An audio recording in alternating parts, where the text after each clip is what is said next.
এমন মুহূর্তে আল্লাহ পাক সন্তানকে বললেন, সন্তান তোমার মায়ের কলিজায় একটা লাথি মেরে দাও। মায়ের কলিজার মধ্যে লাথি মেরে দাও সন্তান। মা একবার দাঁড়ায়, একবার বসে। এমন মুহূর্তে সন্তান যখন ভূমিষ্ঠ হয়, রক্তমাখা হাত মা জননী সন্তানের জন্য বিছায়া দেয় যে ও পাড়া প্রতিবেশী, দাও আমার সন্তানকে, দাও আমার কোলে দাও।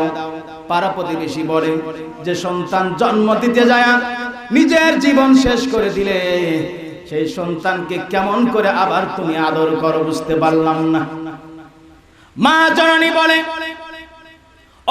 وَقَضَى رَبُّكَ أَلَّا تَعْبُدُوا إِلَّا إِيَّاهُ وَبِالْوَالِدَيْنِ إِحْسَانًا إِمَّا يَبْلُغَنَّ عِندَكَ الْكِبَرَ أَحَدُهُمَا أَوْ كِلَاهُمَا فلا تقل لهما أف ولا تنهرهما وقل لهما قولا كريما واخفض لهما جناح الذل من الرحمة وقل رب ارحمهما كما রব্বায়ানি সগীরা। আল্লাহ পাক বললেন, নবী আল্লাহ পাক বললেন ফয়সালা করে দিয়েছেন তোমার রব একমাত্র ইবাদত আর কারো নয়, ইবাদত হবে একমাত্র আল্লাহর। কার ইবাদত হবে? একমাত্র আল্লাহ পাকের ইবাদত হবে, আর কারো ইবাদত চলবে না। আল্লাহ পাক বললেন, নবী অশব্দ ব্যবহার করে বললেন অবিল ওয়ালিদাইনি ইহসানা, পাশাপাশি কি করতে হবে? কি করতে হবে? পিতামাতার প্রতি ইহসান করতে হবে। জোরে বলেন সুবহানাল্লাহ। ইহসান করবেন কেমনে? এই ইহসানের ব্যাখ্যা হাসান বসরি রাহমাতুল্লাহি আলাইহি তিনি বলেছেন, ইহসানের ব্যাখ্যা হলো সন্তান যা ইনকাম করবে, যা ইনকাম করবে, যা কামাই করবে, অর্থ যা কামাই করবে, পিতামাতার জন্য সন্তান খরচ করবে। সুবহানাল্লাহ। বান্দা তুমি অর্থ ইনকাম করেছো, যা কিছু উপার্জন করেছো, এগুলি একমাত্র খরচ হবে পিতা এবং মাতার জন্য। সুবহানাল্লাহ। এবং শুধু তাই নয়, পিতামাতা কত বড় একটি নিয়ামত। আমার আপনার নবী বলেছেন, যার মাতা পিতা জমিনের মধ্যে জীবিত রয়েছে, আল্লাহ পাক বলেন তার জন্য মহান রব্বুল আলামিন দুটি জান্নাতের দরজাই খুলে দিয়েছে। সুবহানাল্লাহ। দুটি জান্নাতের দরজা খুলে দিয়েছেন। যার মা নাই, যার বাবা নাই, আল্লাহ তাআলা তার জন্য দুটি দরজায় বন্ধ করে দিয়েছেন। এমনও মানুষ এখানে আছেন যার বাবা নাই, এমনও মানুষ এখানে উপস্থিত আছেন যার মা নাই। দরদের মা জননী, ও দুনিয়ার মানুষ, মা বাবা কত বড় দামি সম্পদ। আজ মা বাবা যদি মুরব্বি হয়ে যায়, জীর্ণ শীর্ণ যদি হয়ে যায়, মা বাবারে ঠেলে দাও কোথায়? বাংলা ঘরের মধ্যে, ঠিক না ব্যাঠি? ও সন্তান, তুমি জানো না তোমারে জন্ম দিতে যাইয়া মা বাবা কত কষ্ট করেছে, জানো নাকি? নিজে না খায়া তোমারে খাওয়াইছে, নিজে না পরিয়া নতুন জামা কাপড় তোমারে পরিধান করাইছে। অন্যের বাড়িতে কর্ম করে আনার পরে এই অর্থগুলি আর কারোর কাছে ব্যয় করে নাই। ও সন্তান, তোমার প্রতি ব্যয় করেছে, তোমার কি জ্ঞান নাই? মা আমার মা, পৃথিবী হয় না তুলনা। মা আমার মা, পৃথিবী হয় না তুলনা। সবকিছু রে ভুলতে পারি, সবই ভুলে থাকতে পারি, পৃথিবীতে একটাই নাম বলতে পারি না, মা আমার মা। একটু বলেন না সবাই, মা আমার মা, পৃথিবী হয় না তুলনা। ঠিক না বেটি? এ দুনিয়ার মানুষ, আমি আপনাদের উদ্দেশ্যে বলতে চাই, পিতামাতা এত বড় গুরুত্বপূর্ণ একটি নিয়ামত। আমার আপনার নবী বলেছেন, পিতামাতা এত বড় গুরুত্বপূর্ণ নিয়ামত, যদি কোনো সন্তান পিতামাতার দিকে যদি নেক নজরে তাকায়, মহান রব্বুল আলামিন একটি কবুল হজের সমান সব তার আমলনামায় লিখে দেয়। সুবহানাল্লাহ, আস্তে কোন। সন্তান যদি মাতা পিতার দিকে যদি নেক নজরে তাকায়, আমার আপনার নবী বলেছেন ওই বান্দার আমলনামায় কবুল হজের সমান সওয়াব দিয়ে যায়। সুবহানাল্লাহ। আপনারা বুঝতে পেরেছেন? এখানে হাজী থাকলে বলতে পারবেন। এখন বর্তমান হজ করতে গেলে কমসে কম 7 লক্ষ টাকা লাগে অথবা 8 লক্ষ টাকা লাগে। ঠিক না ভাই? ঠিক। এরপরও এত টাকা খরচ করে হজ করার জন্য যাই, জানি না হজ কবুল হবে কিনা। কিন্তু আপনার ঘরের মধ্যে মা এবং বাবা আছে, আপনি নেক নজরে তাকাই একটা মুস্কি, একটা হাসি দেন, আপনার মা যদি আপনার প্রতি সন্তুষ্ট হয়ে যায়, আল্লাহ তাআলা তোমার আমলনামায় কবুল হজের সমান সওয়াব দিয়ে দিবেন। সাহাবী বললেন, ইয়া রাসূলুল্লাহ, আমি যদি আমার পিতামাতার দিকে 100 বার নেক নজরে তাকাই, তাহলে কি আমাকে 100টা কবুল হজের সমান সওয়াব দিবে নাকি? আল্লাহর রাসূল বললেন, আল্লাহ পাকের কাছে তো কোনো অভাব নাই, তুমি যদি 100 বার নেক নজরে তাকাও, অবশ্যই আল্লাহ আমার আল্লাহ খুশি হয়ে তোমার আমলনামায় 100টি কবুল হজের সমান সওয়াব আমলনামায় দিয়ে দিবে। আমার আল্লাহ পাকের কাছে তো অভাব নাই। আমাদের কাছে অভাব থাকতে পারে, কিন্তু আমার আল্লাহ পাকের কাছে অভাব নাই।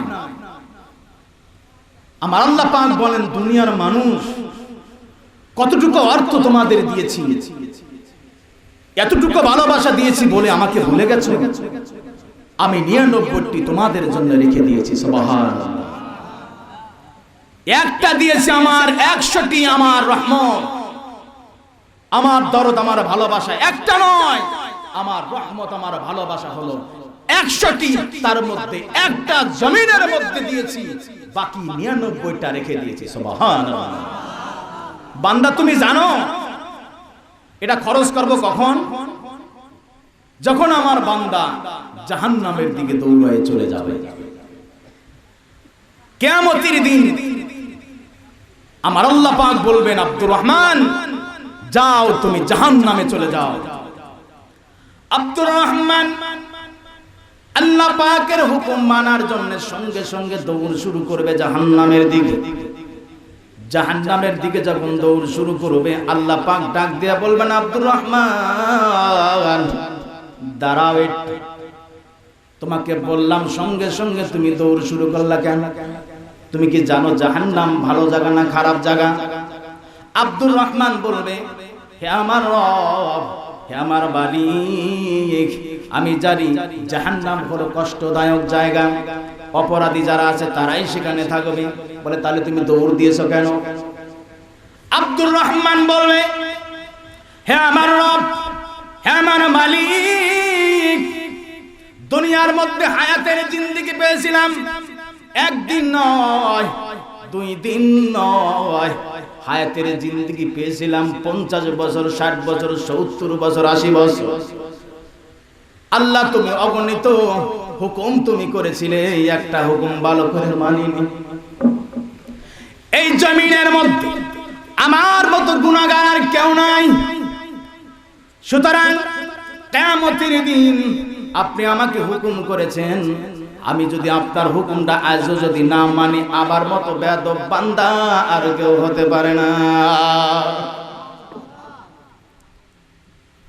আমার আল্লাহ পাক বলবেন আব্দুর রহমান রে, ও আমার ফেরেশতারা, আমার আব্দুর রহমানকে নিয়ে আসো, আমার আব্দুর রহমানকে সুন্দর করে সাজাও। সুবহানাল্লাহ। আমার আব্দুর রহমানকে সুন্দর করে জান্নাতি ড্রেস পরাইয়া জান্নাতের মধ্যে পৌঁছায়া দাও। আমার আল্লাহর এত দয়া, আমার আল্লাহর এত মায়া, কিন্তু সেই আল্লাহ পাককে আমরা ভুলে গিয়েছি। ঠিক না ব্যাঠি? কথা বলেন ঠিক না ব্যাঠি? হে দুনিয়ার মানুষ, আমি আজ বলছি, এরপরও আগেও বলছি, এখনো বলছি, দুনিয়ার কেউ তোমার আপন নয়। আপন যিনি, তিনি কে? একটু জবান খুলে বলো, তিনি কে? সেই আল্লাহকে ভুলে যাওয়া সম্ভব নয়। দুনিয়ার মানুষকে ভুলে যাওয়া যায়, আমার আল্লাহকে ভুলে যাওয়া যায় না। কথা বলেন ঠিক না ব্যাঠি? এক সাহাবী ওমর রাদিয়াল্লাহু তাআলা অর্থাৎ ইবনে ওমর, উনি কাবার চত্বরে বসে আছেন। এমন সময় দেখলেন একটি যুবক বৃদ্ধ মহিলাকে নিয়ে তিনি কাবাগর তওয়াফ করছেন। সুবহানাল্লাহ।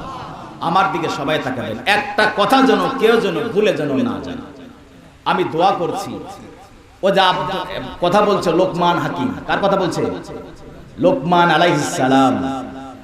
উনি কিন্তু নবীও না, উনি সাহাবীও না, কিন্তু উনি এমন একজন মানুষ আল্লাহ পাকের এতটাই নিকটে পৌঁছে গেছে, যার বদৌলতে তার নামে একটি সূরা কোরআনুল কারীমের মধ্যে নামকরণ করে দিয়েছেন। সুবহানাল্লাহ। আস্তে আস্তে কালকে আবার এই অনুষ্ঠান করব, এই জানি জোরে বলুন আমিন। সম্মানিত দ্বীনি মুসলমান ভাইরা, ইবনে ওমর রাদিয়াল্লাহু তাআলা দেখছেন যে এই বৃদ্ধ মহিলাকে নিয়ে তিনি কাবাগর তওয়াফ করছেন। এক পর্যায়ে ওই যুবকটি ইবনে ওমরের কাছে এসে বলতেছেন, হে আল্লাহর নবীর সাহাবী, আমি আমার মা কে নিয়ে হজের সমস্ত কাজ আমি করেছি, আমি কাবা জিয়ারত করছি, বলুন তো আমার মায়ের এক ফোঁটা দুধের ঋণ কি শোধ করতে পেরেছি? ইবনে ওমর বললেন, শোনো, তোমার মা তোমাকে জন্ম দিতে গিয়ে যে নিঃশ্বাসটা ছেড়েছে, একটা নিঃশ্বাসের বদলাও তুমি দিতে পারো না। চিন্তা করেন, হজের সমস্ত কাজ করেছে। তব যারা হজ করেছেন তারা জানেন চক্করটা ঘুরতে কতটুকু সময় লাগে, কত কষ্ট হয়। মাকে কাঁধে করে নিয়ে তওয়াফ করলেন। ইবনে ওমর দেখলেন, দেখার পরও বললেন যে না, তোমার মায়ের জন্য এক জাররা পরিমাণও তুমি করতে পারো না। সুবহানাল্লাহ। সম্মানিত দ্বীনি মুসলমান ভাইরা, আল্লাহর নবীর এক সাহাবী জিজ্ঞাসা করলেন, ইয়া রাসূলুল্লাহ, ইয়া হাবিবাল্লাহ, আমার কাছে সবচেয়ে উত্তম ভালোবাসা পাওয়ার যোগ্য কে? আল্লাহর রাসূল বললেন, তোমার মা। এরপরে সাহাবী আবার বললেন, এরপরে ভালো ব্যবহার পাওয়ার যোগ্য কে? আল্লাহর রাসূল বললেন, তোমার মা। এরপরে আবার বললেন, ইয়া রাসূলুল্লাহ, সবচেয়ে উত্তম ব্যবহার পাওয়ার যোগ্য কে? আল্লাহর রাসূল বললেন, এরপরও হলো তোমার মা। সুবহানাল্লাহ। চারবার যখন বললেন ইয়া রাসূলুল্লাহ, এরপরে উত্তম ব্যবহার পাওয়ার যোগ্য কে? আল্লাহর রাসূল বললেন, উত্তম ব্যবহার পাওয়ার যোগ্য আর কেউ নয়, সে হলো তোমার বাবা। সুবহানাল্লাহ। তাহলে মায়ের অধিকার কয়বার দিছেন দেখছেন? আমি কি টাকা পয়সা চাচ্ছি? টাকা চাইছি? আমি টাকাও চাইনি, কিন্তু কোনো কিছু চাইনি। আমি বলছিও না যে ঠিক আছে আমাকে একটা দোকান থেকে কিছু কিনে দেন, আমি তাও বলিনি। আমি বলছি যে হায়াতের জিন্দেগি কে বাড়াতে চান বলেন, একটু হাত তুলে দেন, আল্লাহকে দেখেন। যদি হাত তোলেন না তোলেন তাহলে কিন্তু হায়াত বাড়বে না। আল্লাহ পাক বলেছেন, যদি হায়াত বাড়াতে চাও একটি আমল আছে, সে আমল শোনার জন্য রেডি কি? রেডি আছেন? এখন বলবো না, লাস্টে বলবো, লাস্টে শুনে আর পরে যাবে। হায়াত বাড়িয়ে দিবেন। কে বাড়িয়ে দিবেন? আল্লাহ বাড়িয়ে দিবেন হায়াত। একটা আমল করবেন, ওই আমলের বিনিময়ে আপনার হায়াত যদি না থাকে, মহান রব্বুল আলামিন আপনার হায়াত বাড়িয়ে দিবেন। সুবহানাল্লাহ। আজকে রাত্রে ধরেন যে রাসূল বলেছেন যে বান্দা যদি ডান দিকে সালাম ফেলে বাম দিকে ফিরতে পারবে কিনা সন্দেহ। এটা কিন্তু বাস্তব কথা, তার বাস্তব প্রমাণ। আমি ওনার হায়াত না, উনি এভাবেই চলে যাবে। আমি বলছি কথা কেন? যে আপনার হায়াত আজকে রাতের মধ্যে শেষ হয়ে যেতে পারে। এখানে যারা আছেন, হতে পারে আগামী দিন আপনি লাশ হয়ে গেছেন, আপনার জন্য কবর করা হচ্ছে। কিন্তু এমন একটি আমল আমি বলবো আপনাদেরকে, যে আমলের কারণে মহান রব্বুল আলামিন আপনার হায়াত বাড়িয়ে দিবেন। শুনতে রাজি কিনা বলেন? যদি রাজি থাকেন শেষ মোনাজাত পর্যন্ত আছেন কিনা বলেন। আল্লাহ পাক সকলকে আল্লাহর বান্দা, খাঁটি বান্দা হিসেবে কবুল করুক। সকলে বলুন আমিন। আর জোরে বলুন আমিন। আল্লাহর রাসূল বলেছেন, হুমা জান্নাতুকা হুমা নারুকা। পিতামাতাই তোমার জান্নাত, পিতামাতাই তোমার জাহান্নাম। সুতরাং পিতামাতার সন্তুষ্টতে আল্লাহ পাক সন্তুষ্ট, পিতামাতার অসন্তুষ্টতে আমার আল্লাহ পাক সন্তুষ্ট। সুবহানাল্লাহ। মুসলমান ভাইরা, ইমাম শাফি রাহমাতুল্লাহি আলাইহি, আপনারা শুনেছেন, নাম শুনেছেন, যার নামে এমন একটি মাযহাবও তৈরি হয়ে গেছে, ঠিক না বেঠি? ইমাম শাফি রাহমাতুল্লাহি আলাইহি, ওনার মা অসুস্থ হয়ে পড়ে আছে। মা জননীর পাশে গিয়ে খেদমত শুরু করলেন। এক পর্যায়ে মাকে খেদমত করতে করতে পায়ের কাছে এসে পায়ের মধ্যে একটি চুমা দিয়ে দিলেন। মা জননী ইমাম শাফিকে বললেন, হে আমার সন্তান, কেন তুমি আমার পায়ের মধ্যে চুমা দিলে? তোমার এই দামি ঠোঁটটা কেন আমার পায়ের মধ্যে লাগালে? তুমি এত বড় একজন আলেম, জগৎ বিখ্যাত একজন আলেম হবার পরে কেন তুমি আমারে ছোট করলে? ছোট করে কেন তুমি আমার পায়ের মধ্যে চুমা দিলে বাবা? ইমাম শাফি রাহমাতুল্লাহি আলাইহি চোখে পানি রাখতে পারে না, চোখের পানি দিয়ে বুকটা ভিজিয়ে দেয়, আর ডেকে বলে, মা গো মা, আমি তো তোমার পায়ে চুমা দেইনি মা, আমি চুমা দিয়েছি আমার জান্নাতে। সুবহানাল্লাহ। আমি তো তোমার পায়ে চুমা দেইনি মা, আমি তো চুমা দিয়েছি আমার জান্নাতে। সুবহানাল্লাহ। এখন আমি বললাম যে মায়ের পায়ের নিচে জান্নাত। সকালবেলা উঠে, এখন তো রাত্রি বেলায় প্রায় 11টার উপরে বাজে। হ্যাঁ, 11টার উপরে বাজে। এখন তো মা জননী ঘুমিয়েছে, এখন তার ডাক দিবেন না। সকালবেলা ডাক দিয়ে মাকে, জনগণ ডাক দিয়ে, গ্রামবাসীকে ডাক দিয়ে মাওলানা আনিসুর রহমান সিদ্দিকী আইছিল। আসার পরে বলছেন, মায়ের পায়ের নিচে নাকি জান্নাত। মা তুমি একটু দাঁড়াও, কোদালটা নিয়ে আসি। ঠিক না বেটি? কোদালটা নিয়ে এসে কোপানো শুরু করেছে। বাবা তুই কোপাস কেন, ঘটনাটা কি? মা তুমি চুপ করো, কথা পরে বলছি, না গোপন কথা। বলে না, তুমি কষ্ট করছো, মাটি খুঁড়ছো, তোমার কপাল দিয়ে গাম বের হচ্ছে। বাবা তুমি বলো কি জন্য এটা করছো? গর্ত করার পরে মাকে বলছে, মা ও যে অমুক বাড়িতে মাওলানা আনিসুর রহমান সিদ্দিকী এসেছিল, আসার পরে বলছে যে মায়ের পায়ের নিচে নাকি জান্নাত, এই জন্য কোপানো শুরু করেছি যে তো মায়ের পায়ের নিচে জান্নাত আছে না নাই? নাউযুবিল্লাহ। আচ্ছা বলেন তো দেখি, আল্লাহর রাসূল বলেছেন মা বাবাই তোমার জান্নাত, মা বাবাই তোমার জাহান্নাম। বেশ ভালো কথা, সুন্দর কথা। কিন্তু মা বাবার খেদমত করে জান্নাত অর্জন করতে বলেছেন, ঠিক না বেটি? তুমি মায়ের পায়ের নিচে দেখছো জান্নাত আছে না নাই? মাকে খেদমত করো, ওই পায়ের সম্মান করো, যে পা দিয়ে হেঁটে হেঁটে মা তোমাকে একদিন নয় 10 মাস 10 দিন তোমাকে গর্ভধারণ করেছে, ঠিক না বেটি? তোমাকে যদি একটা 5 কেজির ইট যদি বেঁধে দেই, তুমি পুরা সম্ভব নয়। 5 দিন পরে কবে, 1 ঘন্টা পরে কবে আমার জীবন শেষ, তাড়াতাড়ি করে, ঠিক না বেটি? এটা সেই মা। মা জননী 10 মাস 10 দিন মা সন্তানকে গর্ভধারণ করার পরে যখন ডেলিভারি কক্ষে চলে যাবে এমন মুহূর্তে পাড়া প্রতিবেশীকে ডেকে বলে, ও পাড়া প্রতিবেশী শোনো শোনো, জানি না কোন দিন তোমার সাথে বেয়াদবি করেছি, মেহেরবানি করিয়া তোমরা আমাকে মাফ করে দিও। মা চলে যায় শ্বশুর শাশুড়ির কাছে। শ্বশুর শাশুড়ির কাছে যাওয়ার পরে গিয়ে বলে, ও মা ও বাবা, জানি না 1-2 বছর নয়, অনেক দিন তোমাদের সাথে সময় কাটিয়েছি। আজ আমার পেটে সন্তান, এমন একটি জায়গায় আমি চলে যাব, আমি বাঁচতেও পারি নাও পারি। মা মেহেরবানি করিয়া আমার ব্যবহারে তুমি যদি অসন্তুষ্ট হয়ে থাকো, মেহেরবানি করে তুমি আমারে মাফ করে দিও। সবার শেষে মা জননী চলে যায় স্বামীর কাছে।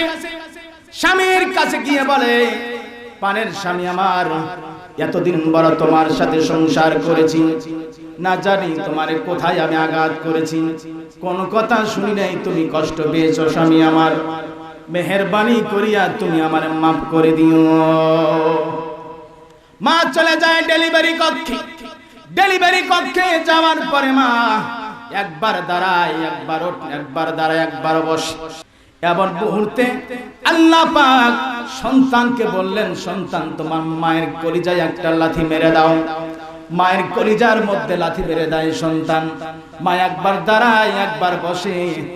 এমন মুহূর্তে সন্তান যখন ভূমিষ্ঠ হয়, রক্তমাখা হাত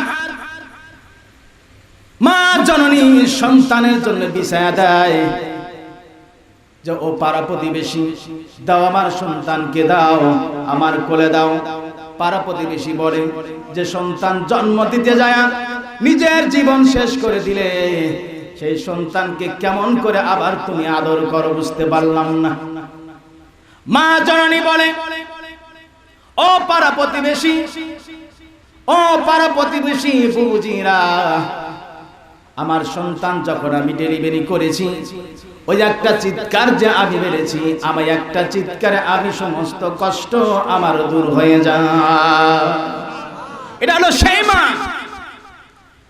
এই জন্যে আমার আপনার নবী সাহাবায়ে কিরামদেরকে বলেছেন, ও আমার সাহাবীরা, খবরদার পিতামাতার সাথে বেয়াদবি করো না। পিতামাতার সাথে তুমি যদি বেয়াদবি করো, পরিণতি তোমার কি হবে। রাহমাতুল্লাহি আলাইহি উনি কেমন করে আল্লাহর ওলি হলেন? গভীর রজনীতে বাইজিদের মা বাইজিদকে ডেকে বলে, বাবা আমার পানি পিপাসা লেগেছে। বাইজিদের ঘুম ভেঙে গেল। বাইজিদ কলসিতে গিয়ে দেখে কলসির মধ্যে কোনো পানি নাই।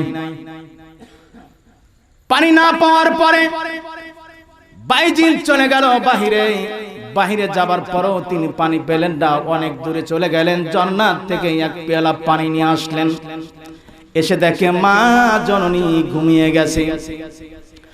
মা জননী ঘুমিয়ে গেছে। মায়ের শিয়রে তিনি দাঁড়িয়ে আছেন। দাঁড়িয়ে থাকার পরে তিনি মনে মনে ভাবছেন, মা জননী ঘুমিয়েছে, মা জননী ঘুমিয়েছে, আমি যদি ডাক দেই মার আরামের ঘুম হারাম হয়ে যাবে। সুবহানাল্লাহ। মা জননীর আরামের ঘুম হারাম হয়ে যাবে, সুতরাং আমি ডাক দেব না। মা জননীর একাই যদি ঘুম ভেঙে যায়, আমার কাছে আবার পানি যাবে, আমি পানির পেয়ালা আমার মায়ের হাতে দিয়ে দেব। সুবহানাল্লাহ। তিনি পানির পেয়ালা নিয়ে দাঁড়িয়ে আছেন। এমন সময় মসজিদের মধ্যে শুরু হয়ে গেল আসসালাতু খায়রুম মিনান নাওম। বাইজিদের মার ঘুম ভেঙে গেল। ঘুম ভেঙে যাবার পরে বাইজিদের মা ঘুম থেকে উঠে দেখে সন্তান শিয়রে দাঁড়িয়ে আছে। ছোট্ট মানুষ। বাইজিদের মা বাইজিদকে বুকের মধ্যে জড়ায়া ধরলেন। বুকের মধ্যে জড়ায়া ধরে সন্তানকে বললেন, বাইজিদ কেন তুমি দাঁড়িয়ে আছো? কি জন্য দাঁড়িয়ে আছো? বলে, মা গভীর রজনীতে তুমি আমার কাছে পানি চেয়েছিলে মা, আমি কলসিতে গিয়ে দেখি পানি নাই, বাহিরে গেলাম, বাহিরেও পানি পেলাম না, অনেক দূরে চলে গেলাম, জান্নাত থেকে এক পেয়ালা পানি মা তোমার জন্য নিয়ে এসেছি।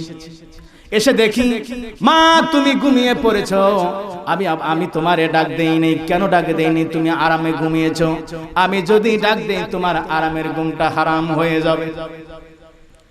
বাইজিদের মা চোখে পানি রাখতে পারে না, চোখের পানি দিয়ে বুকটা ভিজিয়ে দেয়, আর ডেকে বলে বাইজি আমার বুকে আসো। বুকে দেওয়ার পরে বাইজিদের মুখে চুমা দেয়, কপালে চুমা দেয়, গালে চুমা দেয়। বাইজি তুমি বসো, তুমি শীতের দিনে যে কর্মটা আমার সাথে করলে আমি তোমার প্রতি সন্তুষ্ট। সুবহানাল্লাহ। বাইজিদের মা ওযু করে নামাজ পড়ার পরে, নামাজ পড়ে আল্লাহ পাকের কাছে দোয়া করলেন, হে আল্লাহ, হে আমার রব, মেহেরবানি করি আমার বাইজিদের প্রতি আমি সন্তুষ্ট হয়ে গেছি। আজকে আমার বাইজিদ আমার সাথে যা করেছে আমি সন্তুষ্ট হয়ে গেছি, মেহেরবানি করিয়া হে আমার রব আমার বাইজিদের প্রতি তুমিও সন্তুষ্ট হয়ে যাও, তুমিও সন্তুষ্ট হয়ে যাও, আমি আমার বাইজিদের প্রতি সন্তুষ্ট। সুবহানাল্লাহ। বাইজিদের মা আল্লাহ পাকের কাছে দোয়া করে বললেন, হে আমার রব আমার বাইজিদিরে সুলতানুল আরিফিন বানায়া দাও, ওলি বানায়া দাও, এমন ওলি যে নামটা কিয়ামত পর্যন্ত মানুষ নিবে। সুবহানাল্লাহ। এমন ব্যবহার করার কারণে, কার সাথে ব্যবহার ভালো করেছেন? মায়ের সাথে। আপনি আমি যদি করি আমার আল্লাহ পাক খুশি হয়ে, এমনও তো হতে পারে দুনিয়ার মধ্যে আল্লাহ পাক না দিল, মৃত্যুর পরে তো আমার আল্লাহ দিয়ে খুশি করবে। ঠিক না বেঠিক? কথা বলেন ঠিক না বেঠিক? সম্মানিত মুসলমান, আপনারা জানেন এই মার সাথে যদি ব্যবহার ভালো করা যায়, আল্লাহ ওয়ালা এবং নবীদের বন্ধু পর্যন্ত মহান রব্বুল আলামিন বানায়া দেন। সুবহানাল্লাহ। আস্তে কোন মুসা আলাইহিস সালাম উনি আল্লাহ পাককে বলতেছেন, হে আমার রব আপনি তো জান্নাতে আমাকে দিবেন, বেশ ভালো কথা, কিন্তু জান্নাতের মধ্যে কি আমার বন্ধু থাকবে নাকি? আল্লাহ পাক বলেন, হ্যাঁ তোমার একজন বন্ধু আছে। তে বন্ধু কি করে? তোমার বন্ধু তিনি আর কেউ নয়, তিনি হলেন একজন কসাই। সুবহানাল্লাহ। মুসা আলাইহিস সালাম বলেন, আশ্চর্য বিষয়, আমার বন্ধু কসাই হবে, এটা কি করে সম্ভব? হে আমার রব তিনি কি বেঁচে আছেন? আল্লাহ পাক বললেন তিনি এখনো জীবিত আছেন। মুসা আলাইহিস সালাম বললেন যে আমি তার সাথে সাক্ষাৎ করতে চাই। আল্লাহ পাক বললেন না, সাক্ষাৎ করা সম্ভব নয়। মুসা তো ঠেটা মুসা, ঠিক না ভাই? ঠিক। কয় না আমি মানি না, আমাকে দেখা করতেই হবে, যেহেতু সে আমার বন্ধু হবে, কোন আমলের কারণে সে আমার বন্ধু হলো সেটা আমার দেখার আছে, ঠিক না ভাই? ঠিক। মুসা আলাইহিস সালাম না মানলো যখন আল্লাহ পাক বললেন, মুসা অমুক বাজারে তুমি যাও, অমুক আকৃতির একজন মানুষ আছে, এমন এমন চেহারা, এমন গঠন, তার এতটুকু উঁচু, উনি তোমার বন্ধু হবে জান্নাতের মধ্যে। মুসা আলাইহিস সালাম বাজারে গেলেন, বাজারে গিয়ে দেখলেন একজন কসাই, যে বর্ণনা মহান রব্বুল আলামিন দিয়েছেন সুন্দর করে, ওই বর্ণনা অনুযায়ী উনি ওখানে সুন্দর করে দৌত করার পরে গোশতের টুকরোগুলি সুন্দর করে বুনা করলেন। বুনা করার পরে মুসা আলাইহিস সালাম তিনি বলতেছেন, আল্লাহর নবী মুসা বলেন, কসাই যেখানে যেখানে যায় আমিও মুসা সেখানে সেখানে যাই। সুবহানাল্লাহ। আমি দেখলাম গোশতের টুকরাগুলি বুনা করার পরে রুমের মধ্যে ঢুকলো, রুমের মধ্যে ঢোকার পরে একটি বস্তা বের করলো, বস্তা বের করার পরে ঝুলন্ত বস্তা, বস্তা বের করার পরে দেখলেন সেখানে একজন বৃদ্ধ, একজন মহিলা, মহিলা মানুষ, তাকে সুন্দর করে গোসল করালেন, পরিষ্কার পরিচ্ছন্ন করে আবার সুন্দর করে তাকে ভালো বিছানায় শোয়াইয়া দিলেন। শোয়াইয়া দেওয়ার পরে গোশতের বুনার টুকরাগুলি নিয়ে নিয়ে ওই মহিলাটির মুখের মধ্যে উঠায়া দেয়, মহিলাটির মুখের মধ্যে উঠায়া দেয়। খাবার যখন শেষ হয়ে গেল, খাবার শেষ হবার পরে এবার ওই মহিলাটি মনে মনে কি যেন বললেন, এই মনে মনে কি যেন ঠোঁট নাড়িয়ে বললেন। মুসা আলাইহিস সালাম সেটা দেখলেন, দেখার পরে যখন আবার তাকে সুন্দর করে তাকে ঝুলিয়ে রাখা হলো, এবার কসাইকে জিজ্ঞাসা করলাম, এই বৃদ্ধ মহিলাটিকে কার তুমি সেবা যত্ন করলে? এই ব্যক্তিটাকে কসাই বললেন, ইনি আর কেউ নয়, ইনি হলেন আমার গর্ভধারিণী মা। সুবহানাল্লাহ। ইনি আর কেউ নয়, ইনি হলেন আমার গর্ভধারিণী মা, মা জননী। আমি তার খেদমত করেছি বলে বুঝতে পারলাম তোমার মা জননী, কিন্তু এই যে ঠোঁট দিয়ে নেড়ে নেড়ে কি বললো আমি তো বুঝতে পারিনি, একটু বুঝায়া বলবা নাকি? মুসা আলাইহিস সালাম বললেন, তুমি যদি বলতে পারো, যদি তুমি না বলো আমি যাব না, সুতরাং তুমি আমাকে বলে দাও। এবার কসাই বলল, আমার মা আমাকে বলেছে ঠোঁট নাড়িয়ে, হে আল্লাহ আমার সন্তানকে এই যুগের যে মুসা আলাইহিস সালাম তার সাথে তুমি সাক্ষাৎ মিলায়া দাও। সুবহানাল্লাহ। আমার মা আমার জন্য দোয়া করেছে, হে আমার রব, হে আমার মালিক, আমার সন্তানের জন্য মুসা আলাইহিস সালামের সাথে তুমি সাক্ষাৎ মিলায়া দাও, যেন আমার সন্তানের জীবনটাই যেন ধন্য হয়ে যায়। সুবহানাল্লাহ।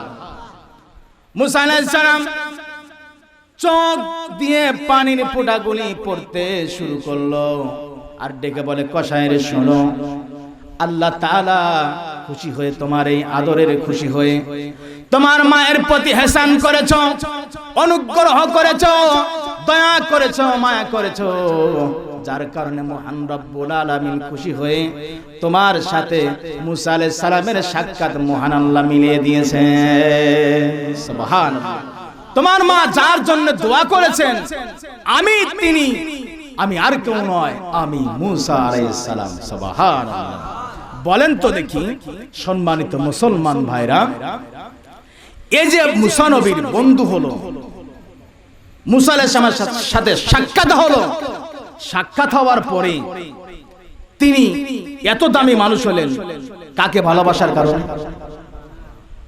আজ বলেন তো দেখি সমাজে পরিবারের মধ্যে বাবা মা কি ভালো আছে? বলেন ভালো আছে? ভালো নেই। এমন কেন ভালো নেই?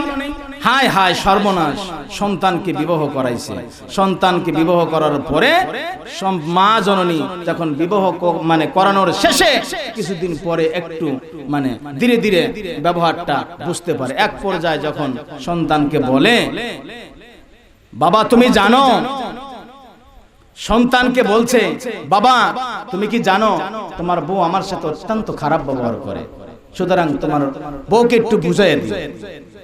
এখন সন্তান বুঝাতে যায়, সন্তান স্ত্রীকে বুঝাতে যায় উল্টা পাল্টা যখন বলছে, তখন বউ আরো খ্যাপা বিষয় হয়ে গেছে, ঠিক না বেঠি? আর পরের দিন আর অত্যাচার শুরু করছে বেশি করে।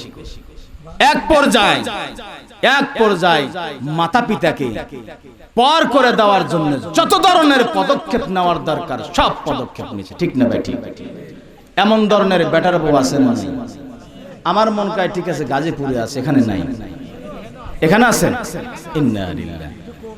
একটু কম আছে না? যাই হোক, এই শোনেন, আপনি কাকে কষ্ট দেন জানেন? আপনি, আমি সিম্পল একটি উদাহরণ দিচ্ছি।